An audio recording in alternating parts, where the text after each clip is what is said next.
Okay, good afternoon, everyone, and welcome to the Seeding Our Food Future information session. My name is Christopher Coughlin. I'm the Circular Food Economy iHub Program Manager at Innovation Guelph. So I'm Paige Prue. I am the CFE iHub City Connector. So I help businesses connect with our programs and other businesses as well. Hi, everybody. Welcome to the info session. I'm Tanya Markwart. I'm the CFE iHub Community Connector for Wellington County. Okay, so I'm just going to run a brief agenda by you to begin the CFE iHub information session for the Seeding Our Food Future program. So part one is a program overview, and we'll take your questions after delivering it. Part two is a very important exercise that we want to walk you through, which is how to complete a business model canvas, which is really central to a successful application. And of course, we'll take your questions at that point as well. So as an introduction, Our Food Future is working to become Canada's first technology-enabled circular food economy. It's inspired by the planet's natural cycles and reorganizes and regenerates the systems that feed us, eliminating waste, sharing economic prosperity, and nourishing our communities. And the iHub supports the creation of new businesses and collaborations that contribute to a circular food economy.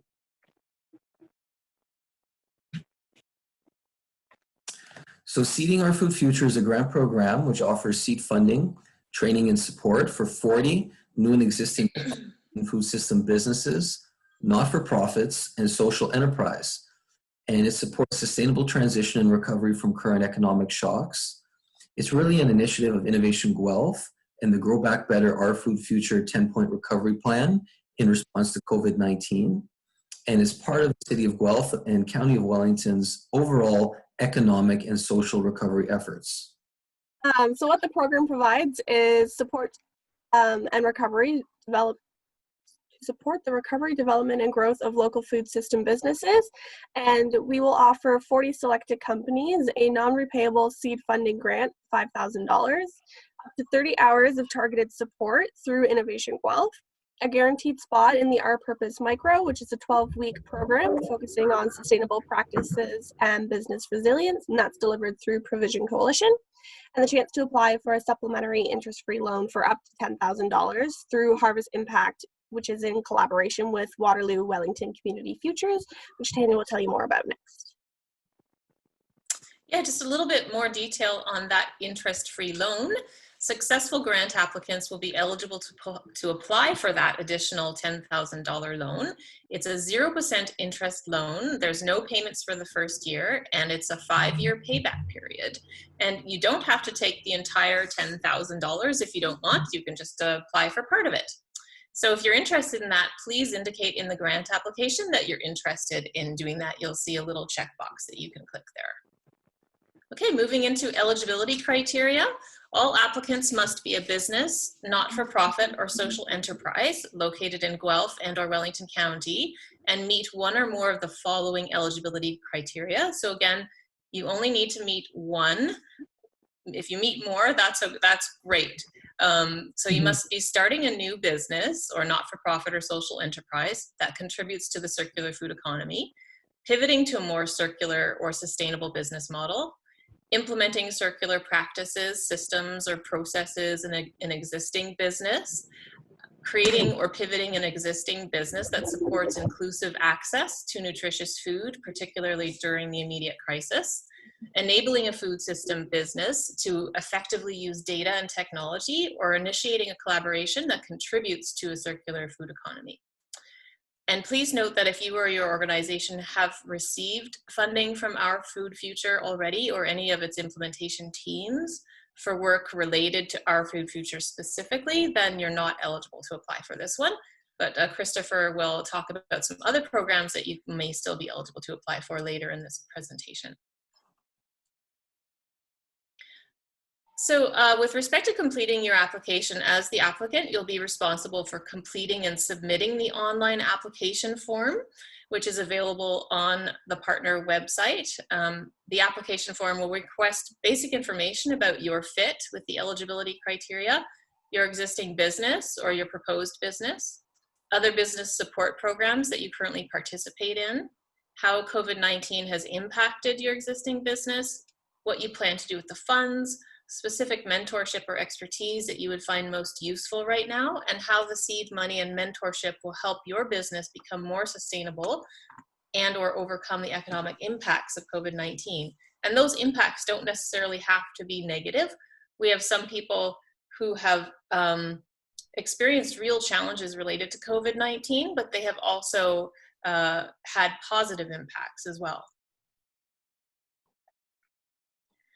With respect to evaluation, the application should complete the application requirements in full. Basic eligibility requirements should be met, and the application should provide enough information to address applicable evaluation criteria, included that the intended use of funds is clear and consistent with the basic eligibility criteria, and incorporates at least one of the following. Sustainable circular practices to be adopted are identified. The application identifies how the proposed new business will be more sustainable or circular than the existing business model. It identifies how the proposed use of funds and mentoring will increase access to affordable, nutritious food in the community, especially local food. It demonstrates how the funds and mentoring will help overcome the impacts of COVID-19, or perhaps even further benefit from some of the impacts. How the proposed use of new technology and or data enabled by the program should be clearly described, and the application should demonstrate how the proposed collaboration will contribute to a circular food economy. Back to you, Paige. Thank you. So since this is an initiative of the Our Food Future and a response to COVID-19, there are a number of ineligible costs.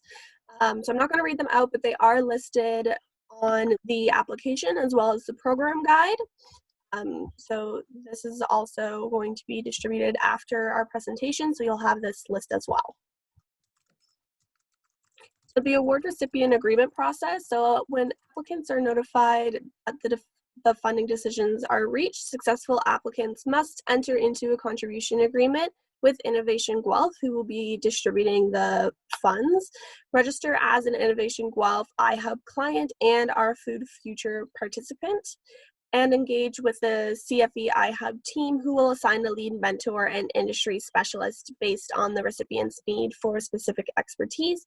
And just to note as well that working with the assigned mentors and industry specialists is a requirement of the program.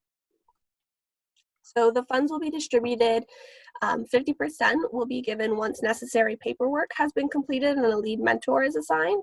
And then the other half will be given once planned activities are 50% complete as assessed by the lead mentor and approved by the iHub program manager.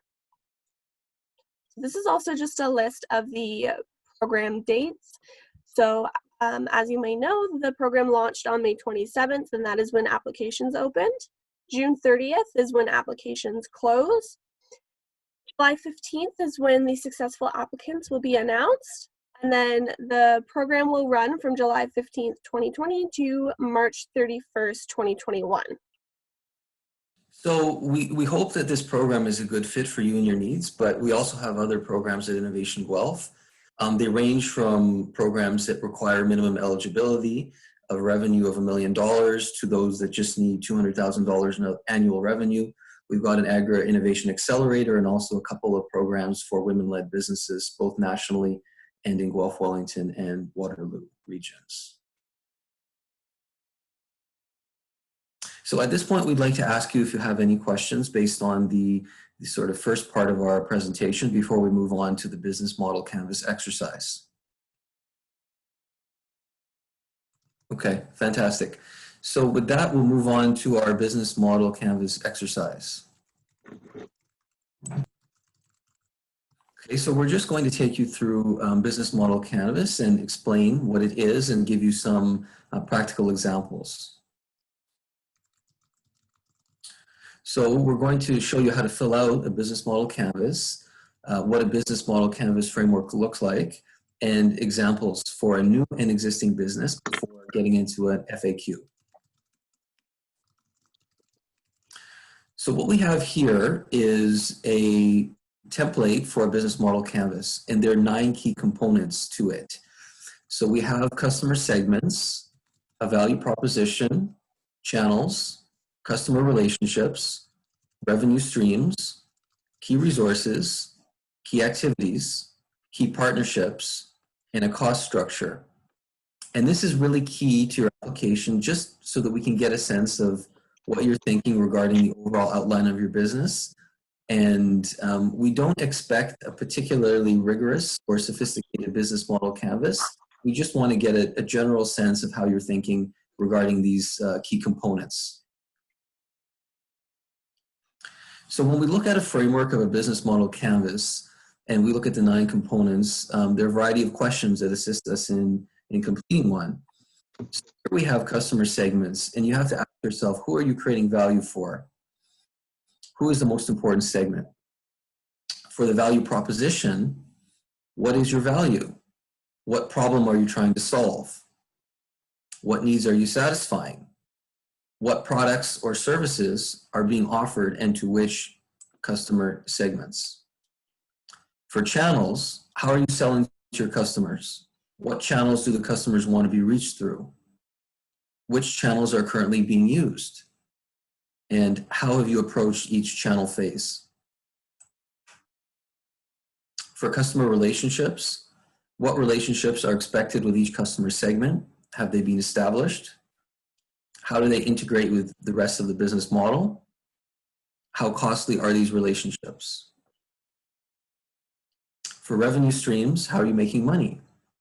What is the value customers are willing to pay? What are they paying and how? Are there multiple revenue streams, and how much does each stream contribute overall? For key resources, what resources are needed to execute your value proposition or make it work?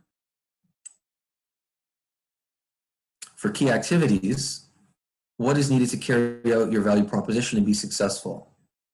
Could it be production, intellectual, human, or financial? For key partnerships, who are the partners involved in your business? How do they make your business work? Who are your suppliers? Who provides the resources? Who performs the activities? For cost structure, outline what costs are required to make your business work. What are the most important costs? What resources and activities are most expensive? And are you cost or value driven? And Paige has created a sort of a mock business model canvas based on a new food business that would hypothetically be created. And she will walk you through that. And you can see that, it's fairly accessible. Thanks, Christopher. So just going left to right over here, so starting with key partners. For this particular one, we'd have community members of the university, garden centers and farms, restaurants, and different types of shelters if you are providing food for them. Key activities would be community gardening, cooking and learning, providing food to those in need, identifying barriers to nutrition and who's facing them. Key resources would be garden seeds and food, kitchen and dining hall spaces, as well as data. And then central to this is the value proposition. So providing individuals with nutritious produce, people who grow vegetables or have extra garden space have the opportunity to provide families in need with nutritious food, helping families learn easy and nutritious recipes. And then our customer relationships are peer-to-peer, individuals providing food to those in need, as well as community networks. And then our channels to deliver those is through farmers markets, social media, content marketing, and referral programs. And then the customer segments are people with excess garden space, individuals with barriers accessing nutritious food, and families wanting to learn to cook or provide meals for others. And then moving to the bottom here, we have our cost structure, which is kitchen and dining hall rentals, your payroll, legal and insurance fees, as well as ingredients that will have to be purchased or sourced as donations. And then our revenue is through cooking classes, community donations, government funding, and subsidized dinners. So as Christopher has mentioned, it doesn't have to be too complicated. It's just so we can get a sense of your business plan in general. And Christopher, did you have anything to add? No, that's good. We also have a more sophisticated business model canvas for an existing business.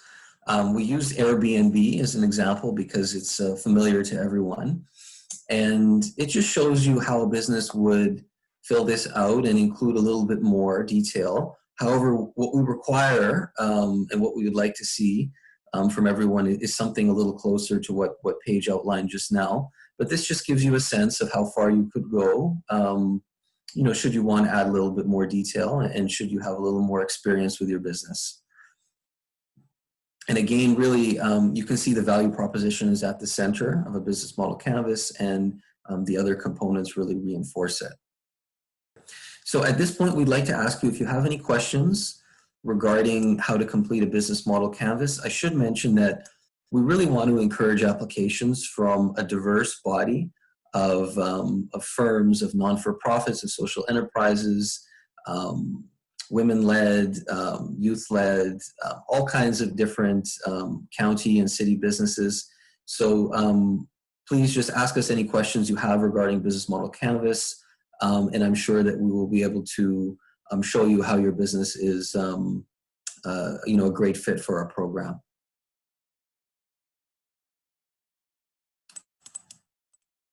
So, Kathleen, do you have a question regarding completing a business model canvas?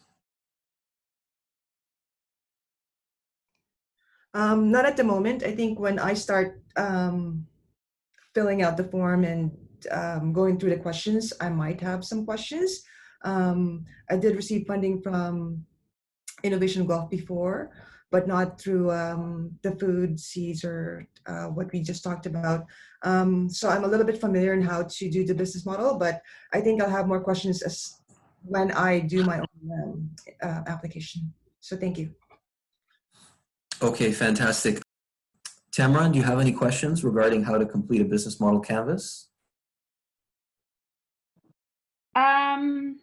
I'm kind of partway through it, so I'm still working my way through as it pertains to our farm. So I'm still working on that. Okay. And for everyone, Paige will be in touch with you with copies of both the main presentation and the business model canvas exercise presentation. And she and Tanya will be able to answer any questions that you have. Tanya, of course, is based in the county, and Paige is the city connector. And their emails will be available in the email that Paige sends. Okay, at this point, we're going to take you through some frequently asked questions.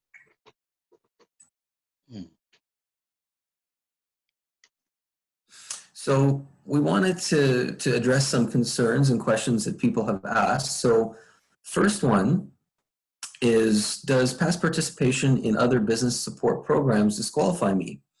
And so the answer is no. If your business has received support through other programs, it doesn't disqualify you from participating. It will not detract from your application. And we're simply asking this question so we have a better understanding of your business stage and how you may have connected with the business support ecosystem in the past. Paige, could you please address question number 2? And so the second question that we get is, do I have to be a food producer or food processor to be eligible? And the answer is no. So any new or existing company, not-for-profit, social enterprise, or collaboration that is part of or supports the food system and meets the other program eligibility criteria can apply. And Tanya, question 3, please. Sure. Question 3, does being selected to receive the grant guarantee that I will get up to $10,000 of the 10K loan that's available too? It doesn't guarantee, because there is another evaluation process that happens, but what will happen is that one of the partner organizations will tap you on the shoulder if you indicated that you were interested in applying for it, and that will kickstart the application process. And you don't have to apply for the full $10,000. So for question 4, why do I have to work with mentors and or industry specialists if I'm selected to receive the grant? So these micro grants have been made available through the Guelph-Wellington Our Food Future Initiative and the 10-point recovery strategy to help existing and potential businesses grow back better. So the collective knowledge of experts who have built businesses that survive and thrive through many setbacks will ensure that you have the support you need to turn a small seed investment into sustainable business strategies and tactics. Paige, question number 5. So do I have to submit receipts and proof of payment for use of the grant funds if I'm selected? So no, we will not require you to submit receipts or proof of payment showing of you how you have used the funds. However, the funder reserves the right to request the information to confirm that the money was not spent on ineligible expenses, which are listed in the application as well as the program guide.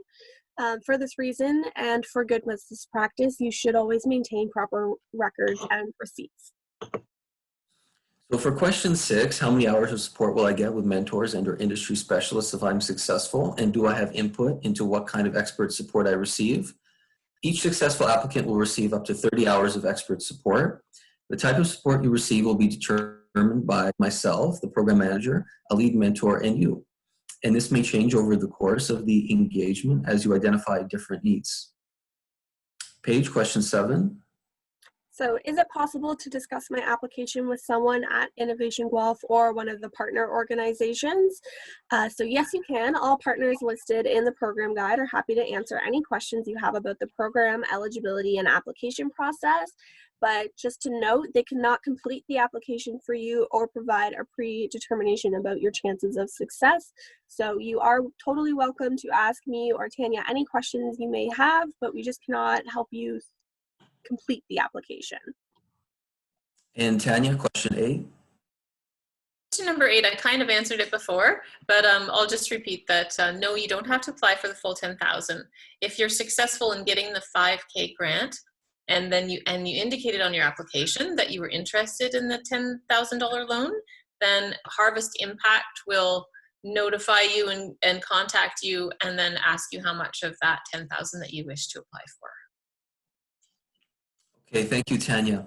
So at this point, we'd like to ask you if you have any questions regarding, I guess, the frequently asked questions, if there's a nuance to them that you may want to explore. Zahra, any questions? I actually had a question going back to the business model canvas. I lost internet for a bit there where I was going to ask. So one of the options for businesses applying is that they can be pivoting from applying, let's say, the same innovation in another sector, and we can apply it to the food industry, correct? Yes, absolutely. So in that case, what would you like to see when completing the business model canvas in terms of, I guess, where we would ideally place ourselves with food-related applications of the technology, or you want to see it completed with what we're already doing as well? It would definitely be food-centric. So okay, so that's an excellent question. So for businesses who have who wear multiple hats or who have various divisions, we would definitely be looking for the food context. And of course, there are some businesses that deal with recycling, and they may deal with ferrous metals or other materials that aren't necessarily going back into the food system. In that case, discussing, let's say, recycling of organics would be essential. And that's just, of course, one example of how a business could address the fact that they are multifaceted in what they do. Okay, and I just got a message from the Guelph Food Bank that there are no questions from their end. In that case, I believe that concludes our session. We really encourage and look forward to applications from all of you. We really want to reemphasize that we are looking for a diverse body of applications from a variety of sources, firms that are addressing anything in the agri-food sector, all the way from farm to fork, distribution, manufacturing, retail. Your creative ideas are certainly welcome and encouraged. And if you have any further questions, please respond to the email contacts that you will receive when Paige sends you a message along with the slides from this morning's presentation. So again, thank you very much, and we look forward to receiving your applications and working with you going forward.